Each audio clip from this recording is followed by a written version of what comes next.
Assalamu alaikum wa rahmatullahi wa barakatuh. This is Dr. Bahir Fuad, and the subject today is correcting a misconception that the Quran and Islam cannot be applied in a modern society. Principles of morality, such as being honest and truthful, is valid in a modern society as it was valid centuries ago. To be kind, to be caring is as important today as it was in old times. To be forgiving, to reach out and help those who need our help is appropriate and reflects noble character and proper behavior, and is valid and appropriate today as it was when the Quran was sent down more than 1400 years ago. Prophet Muhammad, peace be upon him, summarized the goal of his mission when he said, إنما بعثت لأتمم مكارم الأخلاق. I was sent in order to implement the most noble of character. Second important concept is that the Quran gives us guidelines. It does not restrict us with details. This way we are free to apply these Quranic guidelines to suit the society we live in. Examples: the Quran tells us that the important principles in government is justice and accountability. We can have a king who is honest, sincere, truthful, and applies and obeys the law. Or we can elect a representative to envision and applies the laws. Now, the relationship between individuals are governed by the principle of working together and cooperation. The Quran tells us, وَتَعَاوَنُوا عَلَى الْبِرِّ وَالتَّقْوَى وَلَا تَعَاوَنُوا عَلَى الْإِثْمِ وَالْعُدْوَانِ وَاتَّقُوا اللَّهَ إِنَّ اللَّهَ شَدِيدُ الْعِقَابِ. Al-ayah fi Surah Al-Ma'idah, chapter 5 in the Quran. Work together and cooperate in virtue and righteousness, but not in sin or transgression, and be conscious and mindful of Allah, for Allah is severe in punishment. Now, the same applies regarding people of different faith or different traditions. We have to respect the right of every person to his faith and to his religion and tradition. The Quran is very clear on this principle. لا إكراه في الدين. Let there be no compulsion in religion. Surah Al-Baqarah, chapter 2 in the Quran. فَمَنْ شَاءَ فَلْيُؤْمِنْ وَمَنْ شَاءَ فَلْيَكْفُرْ. Let him who will believe and let him who will reject faith. Surah Al-Kahf, the cave, chapter 18 in the Quran. And وَلَوْ شَاءَ رَبُّكَ لَآمَنَ مَنْ فِي الْأَرْضِ كُلُّهُمْ جَمِيعًا. If it was the will of your Lord, then everyone on earth would have believed. أَفَأَنْتَ تُكْرِهُ النَّاسَ حَتَّى يَكُونُوا مُؤْمِنِينَ.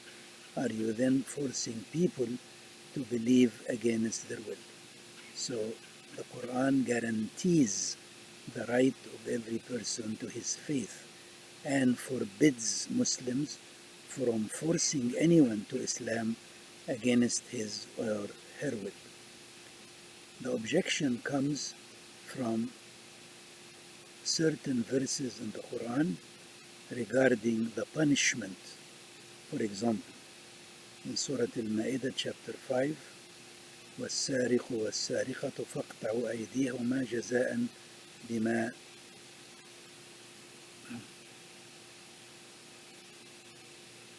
the thief cut their hand as a punishment for what they have done.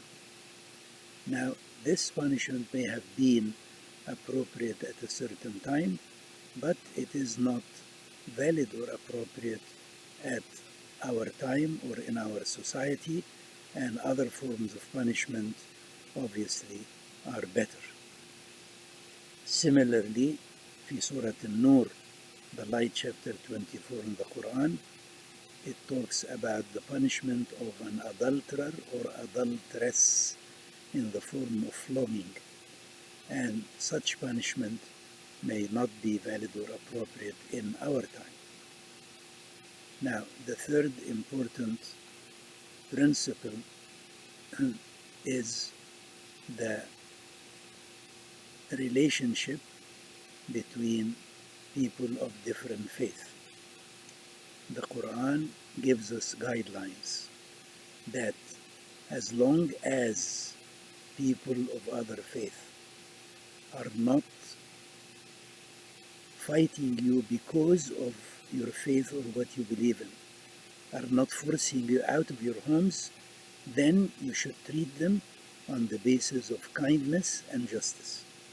لا ينهاكم الله عن الذين لم يقاتلوكم في الدين ولم يخرجوكم من دياركم أن تبروهم وتقسطوا إليهم إن الله يحب المقسطين.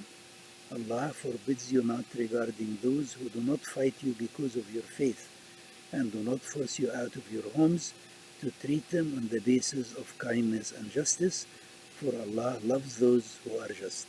Al-ayah fi Surah Al-Mumtahina, chapter 60 in the Quran. Also,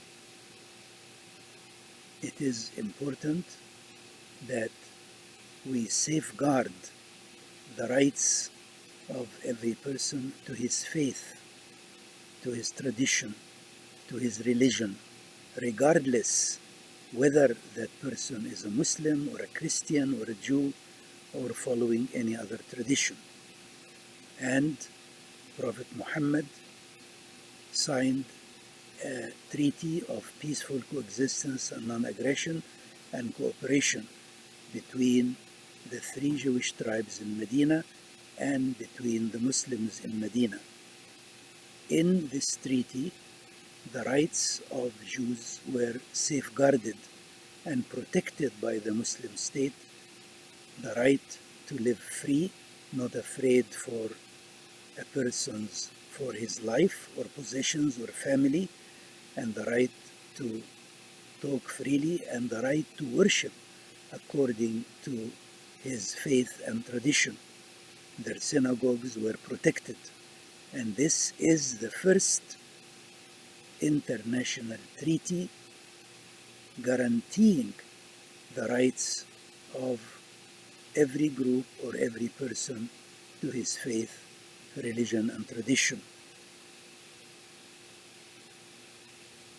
So, to summarize, Islam and the Quran gives guidelines of morality, guidelines of how we should govern ourselves, guidelines of the relationship between individuals and between people of different faith. These guidelines, how they are applied, can change according to place and time. And this way, the guidelines in the Quran and the principles of Islam are valid in our time as it was valid when revealed in the Quran more than 14 years ago. أقول قولي هذا وأستغفر الله لي ولكم فاستغفروه وادعوه إنه سميع قريب مجيب الدعاء. And the other point I wanted to make is that the evidence of what I am saying is that Muslims are able to live in America and they are free to practice their faith, to build mosques, Islamic centers, and Islamic schools, and live in a modern society according to the guidelines of the Quran. The separation of church and state is rooted in the Quran, as I gave examples of this from Quranic verses. Astaghfirullah, innahu ghafurun rahim.